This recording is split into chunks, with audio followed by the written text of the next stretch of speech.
Right, so we're here at Speaker's Corner in London. So for anyone that doesn't know, Speaker's Corner is a corner of Hyde Park in the centre of London where people come to debate different topics. So we came with a few signs to speak about antinatalism.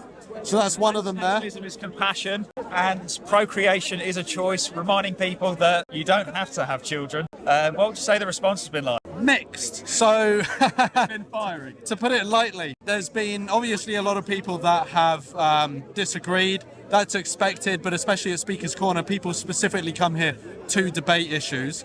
So it's definitely expected to have people push back on you. I personally have had one person who has said that they basically totally agree. I've had quite a few people say that they understand the legitimacy of the point being made.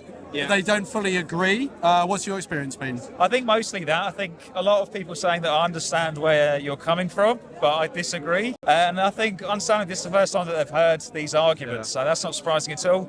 I've had a couple of fiery and dismissive conversations, but honestly, in the home of free speech, famous for its fiery chat, I'd say on the whole, it's been good fun. Yeah, it's been a lot of fun. So we have had a lot of interest. Interest in terms of people talking to us. Yeah, I think it is good fun. I'd say if you are going to do this kind of outreach, do try and get some of it on camera as well, so that you can have secondary impact, like by sharing the video online. Yeah, it's been really positive. Yeah. All right, we're going to have some conversations.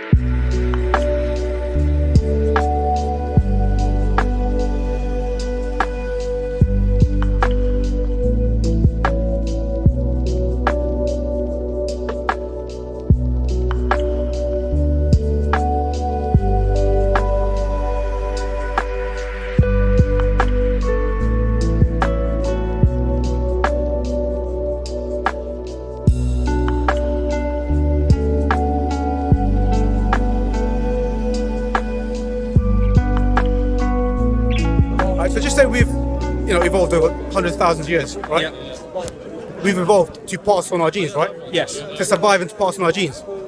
The way we procreate is Yes. through having sex. So Yes. that needs to be an instinct that we have, because without it, there's not enough drive to. But the reason we have that instinct to have sex is so that we can have children, so we can Yes. pass on our genes.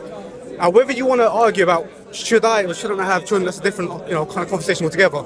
But I mean, That is the conversation I would like to have. Like, I do agree on the nature point and also the societal pressure point. Yeah. That if society pressures you to have kids, that society is going to continue into the future. That society will survive. But I would rather, if you'd like to, I'd like to talk about whether or not it's a good thing to have children. in what way? Like, morally, like, is it an ethical thing to bring beings into this world? When you say morally, again, what is morality? How would you define something as immoral? That's a really important question. I personally believe that there are two forms of harm that we're talking about here. And the first one is suffering, and we know what suffering is. It could be physical pain, but often like emotional pain, bereavement, that kind of thing. And the second one is death as well. And when we have children, they are probably going to suffer. Like, all people suffer at different points in their life. Nearly all. There might be one, some that don't. But they're probably going to suffer, and they're going to die. And I think that this is harm which we're inflicting on people without their consent, because none of us made a choice to be here. We didn't consent to being here, and that's part of the reason I think it's wrong. I hear your point. Yeah, it's a valid point. And I suppose one way of solving that would be to wipe out the human race, right? What, I'm a bit uncomfortable with wipeout, but like voluntarily go extinct. Cool. So give us about a generation or two, and then instead there's no more human beings. Fair enough. But the point is, though, you're presenting an idea, and that's what it is, an idea. Yeah. And your biological build-up and makeup, that's a reality. Now, we often conflate, our ideas with our conscious ideas, I suppose, with our subconscious, build-up, wiring. Yeah. And on a conscious level, in terms of like an argument putting forward, I can see where you're coming from, but it's kind of far-fetched from reality. I think that idea, it's like other ideas that don't work, like communism as an idea, brilliant, right? It works. Everyone's equal. We all love each other, but we're not designed to do that. We've got, personal needs. We've got social needs. We've got, our subconscious needs. All these things. It's complicated, right? I do agree that there are. As much as you think that by bringing in people into the world, you're making a decision for them that they, aren't in control of, and then they're going to suffer, and then they've had choice. See, I get that. But it's like you're working with an idea that's completely dissociated with reality. We bring in future generations to look after us and to give our lives meaning. Wait. You're not answering the actual question, right? Well, no, it's How does the economics work, and how do you support the aging population if you don't have tax contributions from those people that are 16 to 30? It's a great question, but my point is this. No, just answer the question. I am going to answer the question. All right, which It's is? simply that this is our problem to solve, and we shouldn't be bringing in future generations. You don't have a response then. You don't have an answer for how you It will resolve. be very difficult. Of course, it would be very difficult. So- it would require so things this like is- automation. It would require things. Well, obviously, one of the things that Western countries do at the moment is to Okay, import but there's lot not a of people. response for how you address the tax burden.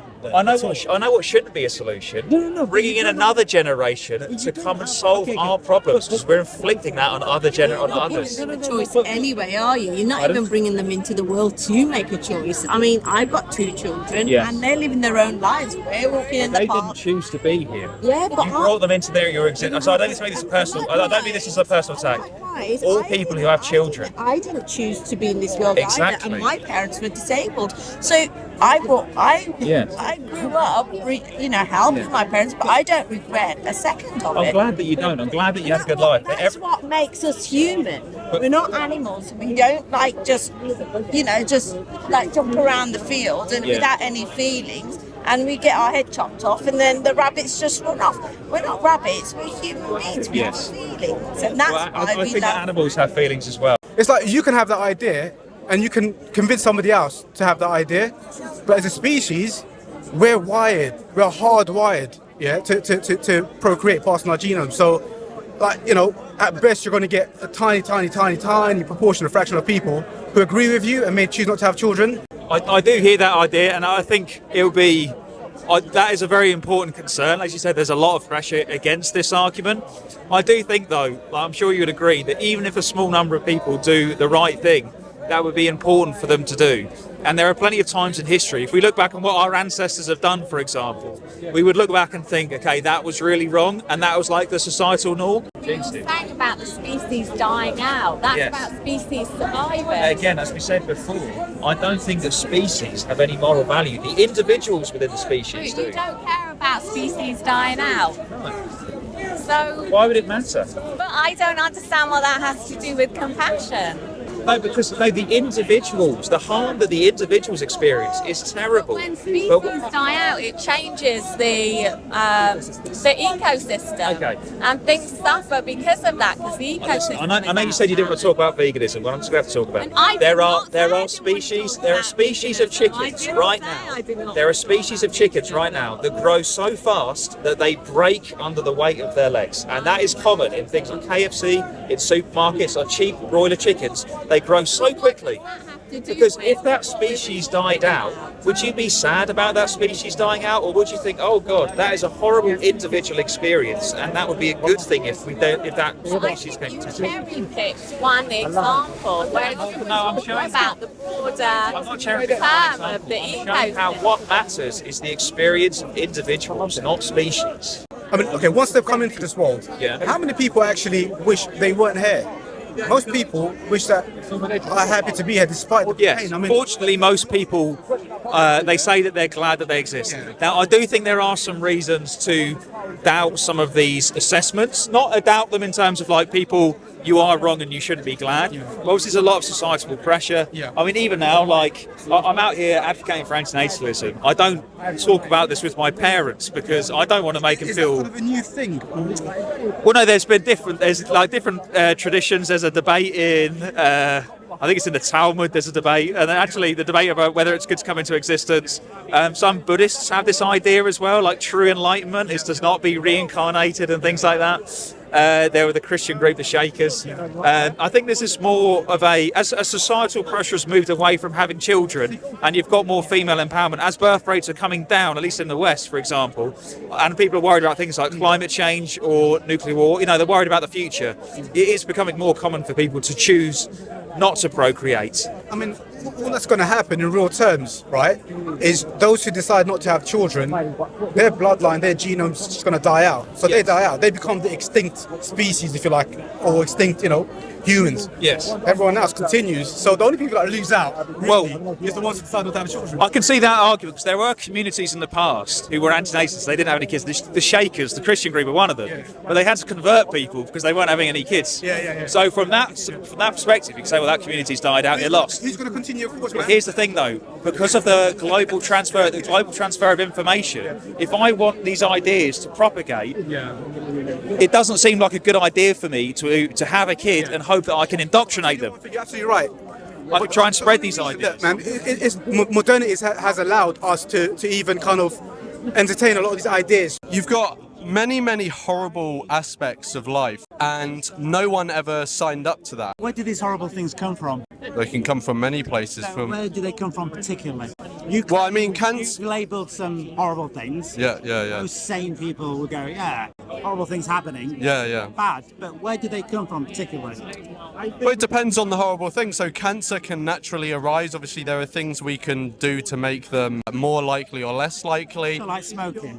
Yeah, smoking, but there's other things. Bullying is one person doing it to another. Smoking just for a second. Right, yeah. Smoking's a real event. Scientists have proven that. Yeah. So capitalism creates cigarettes. So you're saying cancer and capitalism are linked together? I haven't said that. I think. No, are you saying that? I didn't. Oh, am I? Oh, right. Sorry. Because we know there could be a correlation between smoking rates and how capitalist the society is. I don't know if that's been demonstrated. we both agree that the capitalists own the cigarette companies, and we both agree that cigarettes kill people. And we both, I don't know if you agree with this, but they're designed to be even more addictive and even more carcinogenic than they would be if they weren't processed. So they put leads and other heavy metals into it. They're very bad, yeah. And capitalism makes the cigarette bad. I think it's really... Capitalism is a main I'm going to make a baby, but how long is that going to be a baby? How long is that going to be a child? Do you also they're talk going to about grow up and they're capitalism? going to become someone. You don't know who that person's going to become. But they will become someone, and they might have the opinion, I want to have a child. You're denying a ghost the opportunity. I mean, that's creating your own value. That's the point of your argument, the extinction. You're denying opportunity. Why is that virtuous? Why is creating You're a child taking a virtuous? dictatorship opinion over a child that doesn't exist. How can you be a dictator over a ghost? Well, somehow you've managed to do it. I would have thought how it would be a question, but somehow you've actually created a reality where you're a dictatorship over a child that doesn't exist. I mean, you can be a dictator over a child if you create the child, but not if you don't create the child. You have become a dictator. I don't think her argument is against individual kids. It's a general philosophy. Kids not born yet, we're talking about. Right. Not born It's a general philosophy that the world would be better without kids. Without more human beings. It's not without children. I have nothing against You children. agree with adoption? Of course. Absolutely, Well, as a Muslim, that's a really kind of praiseworthy thing in our religion. So we believe in that too. That's a good thing. So there's common ground there. But I think it's just a fundamental switch between how you view life and how you view suffering within life. And I don't think that's something that we're going to change each other's minds on. I see suffering as something positive. I see life as a positive. I just don't see how you can see suffering as a positive. I mean, if you're creating unnecessary suffering, how is that creating value? Because it builds character. That's how you grow. You don't grow without suffering. Yeah, but why do you need to build that character if you don't exist? But I don't think that's the argument we're making. The argument is that there is so much nobility in taking on suffering, and there is so much that is how you find purpose. Okay, well, so Can you go into the nobility? well, so people that take on suffering in order to grow themselves, in order to become a better person. That is how I think you find happiness in life, contentment. I don't think the pursuit of happiness is what gives you purpose in life. Purpose is taking on a difficult cause. How can animals have morality? Not morality in terms of they make decisions, but morality in terms of we should care for them. Because they experience suffering, they experience pleasure. We care for them because we have The moral agents. we have consciousness, we have morality, right? Animals don't, and that's why when you see a tiger, you don't want to have a conversation with it because you don't expect it to, share. I'll agree that they don't have our intelligence, but I do think they have the consciousness, which is why they experience pain. It's why when the tiger eats an animal and they don't enjoy it. I would agree, but I do think it's important, in the same way that there are some people, obviously we're all infants at one point, you couldn't have a logical conversation with us. There are some people who have severe mental impairment or cognitive impairment. There are some people who don't have that intelligence. I don't think that means that they don't have moral value, though. It might mean that they don't have moral agency, they don't make decisions. They do have moral value, and one of the ways the way arguably that we do the most procreation in our lives is through what we eat. Because I could have 10 kids right now, but over the course of my life, if I choose to eat animals, I will eat, over all those years, thousands of animals be brought into existence because I want to eat them. And then they die in a slaughterhouse and often don't have a very good life before then. So there are other things that we can influence people to avoid bringing sentient beings into existence. People have smoked in all sorts of societies. It may be worse under capitalism because obviously they have a profit incentive to make things as cheap as possible. Tobacco is obviously anything you breathe that's been burnt is carcinogenic. Yeah. But cigarettes are not just tobacco. If you Google it, there's maybe 1,000 different chemicals in there. Yeah. Almost none of which, I'm going to say, maybe there's one, actually does need to be in there. Yeah. And most of them do create create a more carcinogenic product. And the capitalist sells that to people and makes profit out, even though it knows it's murdering people, with a product that's even more carcinogenic than if they were just to make a pure cigarette out of pure tobacco. Okay, so we agree that horrible things happen because of horrible people. Okay, carry on, sorry. Denying the opportunity of that. Okay. Pardon? Better than what? What I used to be the day before. Why do I have to be better? You can't control. Why are you here? Why are you here? So you learn and you grow. You can suffer so you become a better person. But if you weren't here, you wouldn't suffer. I wouldn't need to become a better person because you wouldn't be a person. If I wasn't here, I wouldn't have had all the opportunities to witness all the beautiful things I've witnessed, to witness all the joyous moments. And that's the bits you guys want So those things are all true, but we only need the beauty in our lives to make our lives good because we exist in the first place. Yeah, horrible things happen because of not just horrible people, but also ordinary, decent people can be complicit in many horrible things. No, I disagree with that. Really? I think that people are... So what about factory farming, like the ordinary, decent person on the street? Very good point. Complicit? Yeah. When did you're blaming people, right? These people that you're blaming, when did they vote for factory farming? When they pay for the profit, when they pay for the products that come from it.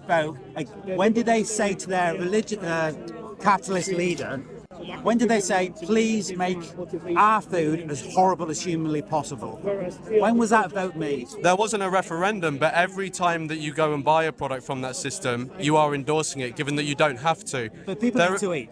People need to eat, but they could eat vegan food. Yeah, and people think they're eating meat because they want to eat meat, because also another very important factor, not only is it they didn't get a vote in the farming methods, because most people would vote for decent, humane farming. It also depends on the country. In Switzerland, they just had a vote as to whether to ban factory farming. They voted not to, so those people did in fact vote for factory farming. I need to Google that, and I'm not saying you're lying, but that could be wrong. But I'm very glad you brought that. I will Google that. Thank you very much. That is something to be of great interest. It's really interesting. I'm gonna have to shut off, but before I go, why is it so important to you, this kind of this cause or this topic? A great question. So I work in the charity sector. Lawrence and I have both taken pledges to donate an amount of money. It's a bit like an old Christian tithe, like over 10% money to charity. And the thing is, we are trying to alleviate, the harm that goes on in the world. Just down on the news, there's tons of harm. Reducing suffering. Yeah. But the thing is, the only guaranteed way of preventing suffering is by not creating those beings in the first place. Like, if you think right now, we're all guys here, we could have a kid every half an hour. We could do like Genghis Khan and have a harem and impregnate them. Just for sure, I do apologise. Sure. But again, by that reasoning, right? Yeah. The only way you're going to end suffering for sure. Now, you're going to go through a little bit of suffering in the beginning, but you're going to end suffering for good, is by destroying all living things, right? Including animals and human beings, right? Blowing up the whole world. Why not? Because there's no need to have the law. No, people do argue that. Yeah, now, it's true. Lawrence and I think that death is a serious harm, and it's wrong to kill. But it's a harm. That's why I'm being. No, death is one harm, right? Yeah. As opposed to numerous harms throughout your whole life, yeah, of kind of different kind of levels and severity as well. But look, my point was also with animals, right? Even if human beings get extinct, and at 3 generations down the line, normal human beings, right? Animals are still gonna shred each other to pieces. And Yeah, they're going to eat each other alive, die of diseases. And then what was the point of wiping out human beings just for animals to continue, devouring each other? When you see them similar or equal to human beings. And that is something that Lawrence and I debate plenty of times. It's like I'm 50-50 on that. It's like kill them all. Because there's You're helping animals by eating them because no, you're bringing them into existence, mate. Now you could make an argument. Some people do make this argument that if they go and hunt, especially like a wolf or something, that wolf's going to go and rip up animals. Maybe they're doing them a favour. But with farms, if you go to the supermarket, they're brought into existence. They live really bad lives and then they die. So we don't want to be doing that. But eat the plants, mate. I don't see suffering as a bad thing. I think. What positive do you see in suffering? For instance, when you go to the gym, you work hard, you suffer so that you can grow. I mean, that's quite a direct example. But in the same sense, your character's built through suffering. True. If you lived in a vacuum, you come out and you wouldn't know how to deal with people or the world around. But what is the thing that all of those share in common? They serve a purpose for someone who already exists. It would make no sense for me to say I'm going to have a kid so they can go to the gym and get stronger, right? Sure. I think I'm not. I didn't realise we were talking about people who didn't exist. What I'm talking about is if we're here already. Because for you guys, what's the end point then?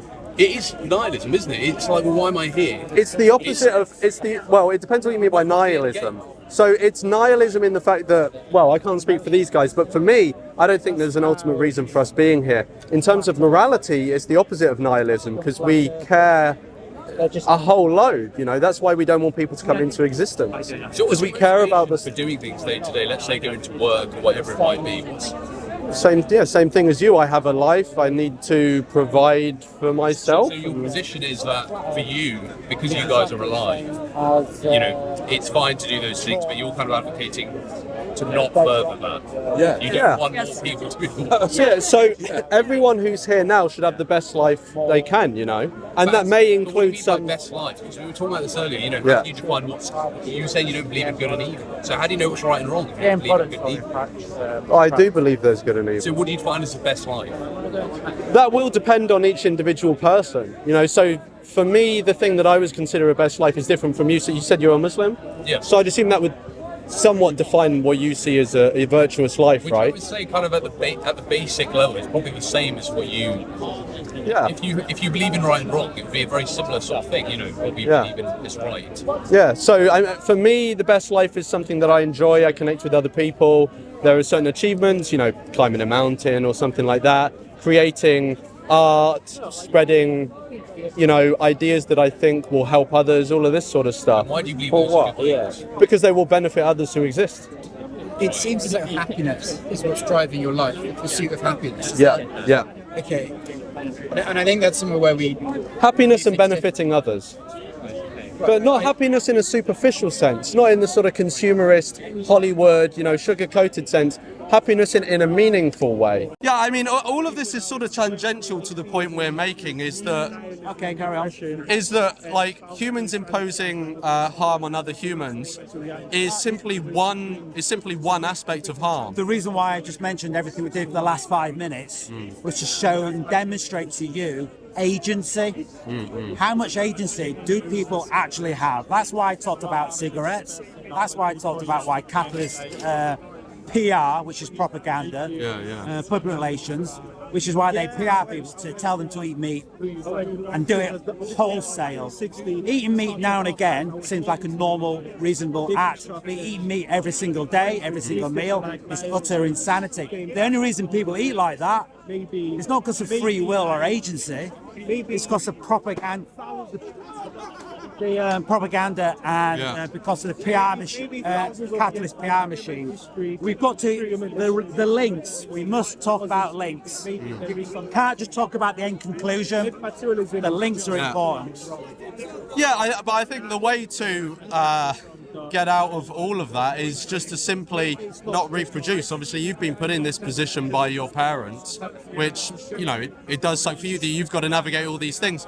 but each of us do have the decision that we can make whether to reproduce or not, and we can simply choose not to put someone else in this complex web of harms and benefits and all this sort of stuff. We just agreed most people don't have any agency. Well, no, not in general. We were talking specifically about what they eat. I think a lot of people are indoctrinated into what they eat. Yeah. Very few people, well, I don't know about very few. There is a section of society that consciously make decisions about what they eat. Most people operate on, autopilot from the background culture around them, which is influenced by capitalism and lobbying. I agree with you. But you can choose not to put someone in that situation. So, why would you? Because you believe in propaganda does not make you a bad person. Is there not beauty in service? Yeah, service to other people. And I encourage you, if you think there's beauty in service, please get in touch with me and be of service to me. Well, I think we're all doing you a service by having a respectful conversation. Right, that's true, yes. And you are doing a service, in your view, to other people by preventing suffering. Yeah. It's a noble cause to be in service of others.